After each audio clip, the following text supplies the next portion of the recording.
عجیب دور ہے، ہر شخص یہی سوچتا ہے، تمام شہر جلے ایک میرا گھر نہ جلے۔ بس یہی دوڑ ہے آج کے انسانوں کی، تیری دیوار سے اونچی میری دیوار بنے۔ کبھی کبھی خوشیاں اتنی ہو جاتی ہے کہ زندگی کم لگنے لگتی ہے، اور کبھی دکھ اتنے ہو جاتے ہیں کہ زندگی طویل اور بوجھ لگتی ہے۔ برے انسان کے صحبت سے پرہیز کرو، کیونکہ وہ تلوار کی طرح ہے، دیکھنے میں خوبصورت اور اثر میں خطرناک۔ سارے فرشتے ہی ملے ہمیں، تو کوئی غلطی کرتا ہی نہیں، ہمیشہ ہم ہی غلط ہوتے ہیں۔ مشکل تو یہ ہے کہ ہمیں پیٹھ پیچھے بولنے والے با اخلاق اور منہ پر بولنے والا بدتمیز لگتا ہے۔ ہم تحفے میں ایک دوسرے کو گھڑیاں تو دیتے ہیں، مگر وقت نہیں دے پاتے۔ بات سیرت کی ہے، اثر کی ہے، دکھاوے کی نہیں۔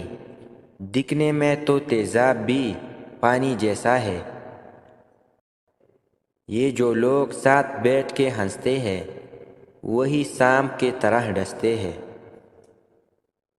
میرا دل چاہتا ہے کہ ایک لڑکی کا دل اتنا پوشیدہ ہو کہ مرد کو اس تک پہنچنے کے لیے خدا تک جانا پڑے۔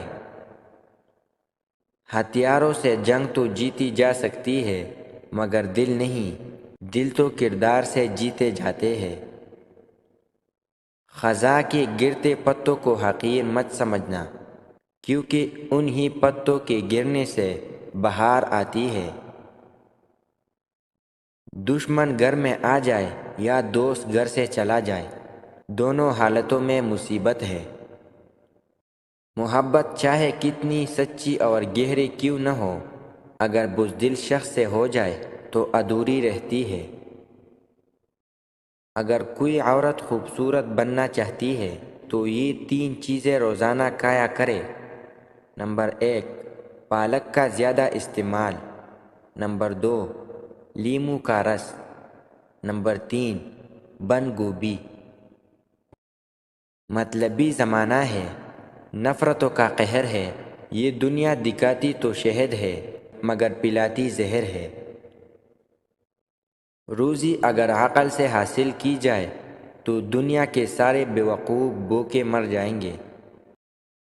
خوش فہمیوں کے عینک جب اترتی ہے تو ہر چیز صاف دکھائی دیتی ہے، حتیٰ کہ اپنی اوقات بھی۔ کامیاب وہی ہے جو اس عینک کو وقت سے پہلے اتار لے۔ محبت کرنا انسان کے بس میں نہیں ہوتا، مگر محبت کو نبھانا انسان کے بس میں ہوتا ہے۔